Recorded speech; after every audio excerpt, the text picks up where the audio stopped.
குமுதம் நேயர்களுக்கு வணக்கம். நான் உங்கள் இளையராஜா. இன்றைய குமுதம் ரிப்போர்ட்டில் நாம் எதை பற்றி பார்க்க போகிறோம் அப்படின்னா, நடிகர் ஸ்ரீகாந்த் அவர்கள் போதைப்பொருள் வழக்கில் கைது செய்யப்பட்டிருக்காரு.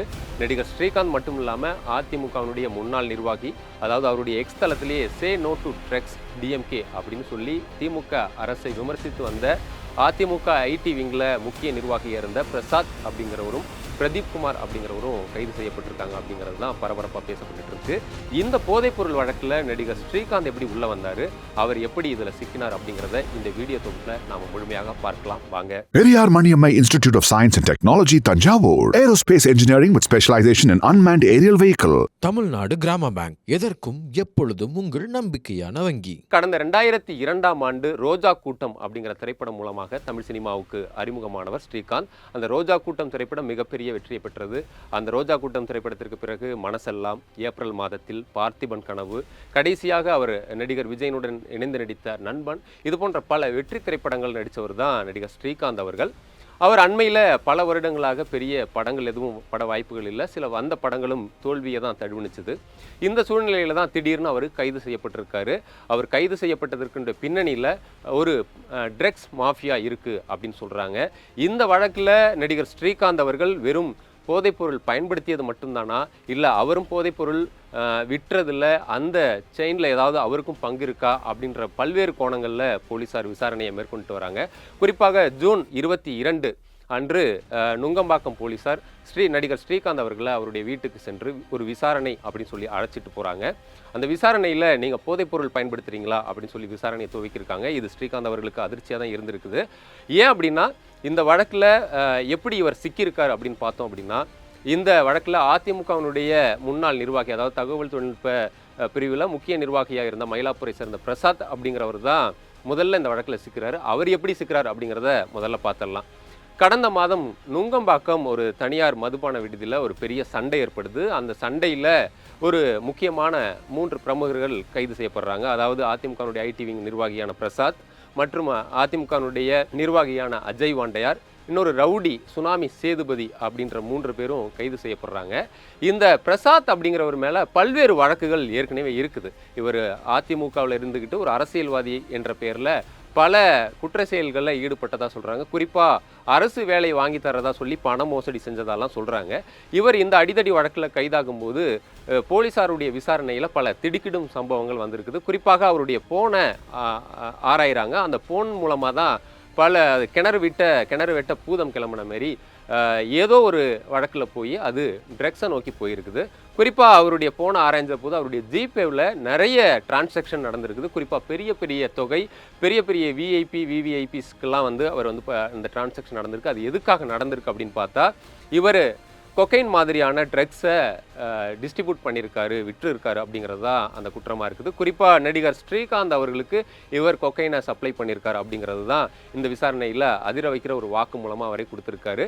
இது எப்படி தெரிய வந்துருக்கு அப்படின்னா, இந்த பிரசாத் அப்படிங்கிறவர் ஏற்கனவே இந்த ட்ரக்ஸ் வழக்கில், போதைப்பொருள் வழக்கில் ஏற்கனவே கைது செய்யப்பட்ட பிரதீப் குமார் அப்படிங்கிறவர் மூலமாக நடிகர் ஸ்ரீகாந்துக்கு கொக்கைன் வழங்கியிருக்கேன் அப்படின்ற மாதிரி ஒரு வாக்குமூலத்தை கொடுத்துருக்காரு. இதன் அடிப்படையில் பிரதீப் குமாரையும் கூப்பிட்டு விசாரிச்சிருக்காங்க. அவரும் இதை பல ஆண்டுகளாக இந்த தொழிலை பண்ணிகிட்டு இருக்கோம், இவர் மூலமாக பலருக்கும் ட்ரக் போயிருக்கு அப்படின்றதையும் அவர் ஒத்துக்கிட்டு இருக்கார். குறிப்பாக நடிகர் ஸ்ரீகாந்துக்கு தன் மூலமாகத்தான் இந்த கொக்கைன் போயிருக்கு அப்படின்றதையும் அவர் சொல்லியிருக்காரு. இதனையடுத்து நடிகர் ஸ்ரீகாந்தனுடைய ஜிபேவையும் ஆராய்ந்த போது இந்த ஜிபே மூலமாக ஒரு பெரிய தொகை கைமாறி இருக்கு அப்படின்னு தெரிய வந்திருக்கு. இதன் அடிப்படையில் தான் நடிகர் ஸ்ரீகாந்தை முதல்ல அழைச்சி விசாரிச்சிருக்காங்க. விசாரித்து முடித்த பிறகு அவருடைய உடல் பரிசோதனை, அதாவது அவர் ட்ரக்ஸை பயன்படுத்தியிருக்காரா அப்படின்னு தெரிஞ்சுக்கிறதுக்காக சென்னை கீழ்ப்பாக்கம் அரசு பொது மருத்துவமனைக்கு அனுப்பி அவருடைய உடலை பரிசோதனை பண்ணியிருக்காங்க. அதுலேயும் அவர் போதைப்பொருள் உட்கொண்டது உறுதியானதை அடுத்து மேலும் விசாரணையை நீட்டிச்சிருக்காங்க. அந்த விசாரணையில் பல அதிர வைக்கும் தகவல்கள் வந்திருக்கு. குறிப்பாக நடிகர் ஸ்ரீகாந்த் அவர்களுக்கு இவங்களோட எப்படி நட்பு ஏற்பட்டிருக்கு அப்படின்னா, நடிகர் ஸ்ரீகாந்த் அவர்கள் அவ்வப்போது கிளப்பு பார்னு சொல்லிட்டு பல பார்ட்டிகளில் கலந்துக்கிறக்கூடிய ஒரு பழக்கம் அவருக்கு இருக்குது. இயல்பாக நடிகர்களுக்கு இருக்கக்கூடிய பழக்கம் தான் அவருக்கும் இருக்குது. அப்படின்னாலும் அவர் கூடுதலாக அந்த படம் இல்லாத விரக்தியில் கொஞ்சம் போதைப்பொருள் எடுத்துக்கிற பழக்கம்லாம் அவருக்கு இருந்திருக்குது. அப்படி தான் அந்த மதுபான விடுதிகளில் கிளப்பில் இப்படி பழகும்போது பிரசாத் அவர்களுடைய அறிமுகம் கிடைச்சிருக்குது. இதன் மூலமாக அவர் இந்த கொரோனா காலகட்டத்தில் இந்த பட வாய்ப்புகள் இல்லாமல் இருந்த சூழ்நிலையிலிருந்து அடிக்கடி இவர் அவர்கிட்ட தொடர்பு கொண்டு கொக்கைன் பயன்படுத்தினதாக தெரிய வருது. குறிப்பாக ஒரு 40 முறை இவர் பிரசாத் மூலம் இவர் கொக்கைனை வாங்கி பயன்படுத்தி இருக்கிறார் அப்படின்றதையும் விசாரணையில் தெரிய வந்ததாக சொல்கிறாங்க. 1 கிராம் கொக்கைனுடைய விலை அப்படின்னு பார்த்தா 12,000 ரூபாய் அப்படின்னு சொல்கிறாங்க. மேலும் நடிகர் ஸ்ரீகாந்த் மூலமாக பல நடிகர் நடிகைகளுக்கு இந்த ட்ரக் சப்ளை செய்யப்பட்டிருக்கலாம் அப்படின்ற சந்தேகம் இருக்குது. அது குறித்த விசாரணையும் போயிட்டு இருக்குது. குறிப்பாக இந்த வழக்கில் நடிகர் ஸ்ரீகாந்த் மட்டும் இல்லை, இன்னொரு நடிகரும் இதில் சிக்கிறார் அப்படிங்கிறது தான் மேலும் இந்த வழக்கில் மேலும் ஒரு ட்விஸ்டாக சொல்லலாம். குறிப்பாக நடிகர் அஜித் அவர்களை வைத்து பல வெற்றி படங்களை இயக்கிய ஒரு இயக்குனருடைய தம்பியும் நடிகருமான அவர் தான் இந்த வழக்கில் மேலும் கைது செய்யப்படலாம் அப்படின்னு சொல்கிறாங்க. அவர் வேற யாரும் இல்லை, விஷ்ணுவர்தனுடைய தம்பி கிருஷ்ணா அவர்கள். கழுகு இந்த மாதிரியான படத்தில் நடித்து பலருக்கும் அறிமுகமான ஒரு நடிகர் தான் கிருஷ்ணா அவர்களும். அவரும் இந்த போதைப்பொருள் பயன்படுத்தியதாக இந்த விசாரணையில் தெரிய வந்திருக்கதா சொல்கிறாங்க. அவரும் இதில் கைது செய்யப்படலாம் அப்படின்றது சொல்லப்படுறாங்க. மேலும் விசாரணைக்காக அழைத்து செல்லப்பட்ட ஸ்ரீகாந்தும் இதில் கைது செய்யப்படலாம். மேலும் இந்த வழக்கில் பிரசாத், பிரதீப் குமாருக்கு அடுத்தபடியாக 3வது குற்றவாளியாக நடிகர் ஸ்ரீகாந்தையும் சேர்க்கப்பட்டிருக்கதா சொல்கிறாங்க. தொடர்ச்சியாக நுங்கம்பாக்கம் காவல் நிலையத்தில் விசாரணை போயிட்டு இருக்கு. நுங்கம்பாக்கம் உதவி காவல் ஆணையர் அலுவலகத்தில் தான் இந்த விசாரணை போயிட்டு இருக்கு. தொடர் விசாரணையில் மேலும் திடுக்கிடும் தகவல்கள் வெளிவரலாம். இன்னும் மேலும் சில நடிகர் நடிகைகள் கூட இதில் சிக்கலாம் அப்படின்னு சொல்கிறாங்க. இது அதிகமாக பார்த்தா ஹைதராபாத் தெலுங்கு சினிமா வட்டாரத்தில் தான் அதிகம் இந்த போதை வஸ்துகள், இந்த ட்ரக்ஸ் எல்லாம் பயன்படுத்துவாங்க அப்படின்ற சொல்லிட்டு இருப்பாங்க. அங்கே வழக்குகள் கைதுகள்லாம் நம்ம பார்த்துருக்கோம். இது நம்ம கோலிவுட்லேயும் இப்போது அரங்கேறுது அப்படிங்கிறது அதிர்ச்சியாக இருக்குது.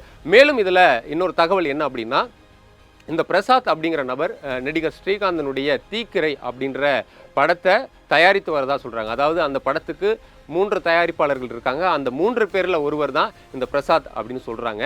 அதனால் இந்த விசாரணையில் மேலும் பல தகவல்கள் வெளிவரலாம் அப்படின்னு சொல்கிறாங்க. பொறுத்திருந்து பார்க்கலாம். இந்த போதைப்பொருள் வழக்கு இன்னும் யாரையெல்லாம் வெளிச்சத்துக்கு கொண்டு வரும் அப்படின்னு சொல்லலாம். குறிப்பாக இதில் அதிர வைக்கக்கூடிய ஒரு விஷயம் என்னென்னா, அதிமுகவில் உடனடியாக பிரசாத் அவர்களை நீக்கியிருந்தால் கூட அவருடைய எக்ஸ் தளத்தில், அதாவது ட்விட்டருடைய எக்ஸ் தளத்தில் முகப்பு பக்கத்தில் அவர் என்ன போட்டிருக்காரு அப்படின்னா, ப்ரொஃபைல் பிக்சரோட சே நோ டு ட்ரக்ஸ் அப்படின்னு சொல்லிட்டு டிஎம்கே அப்படின்னு சொல்லி திமுக அரசு விமர்சிக்கிற விதமாக அவர் போட்டிருக்காரு.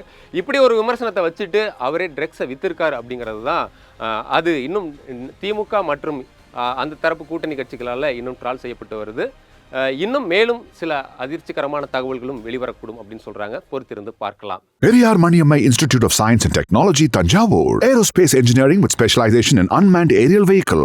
தமிழ்நாடு கிராம பேங்க், எதற்கும் எப்பொழுதும் உங்கள் நம்பிக்கையான வங்கி.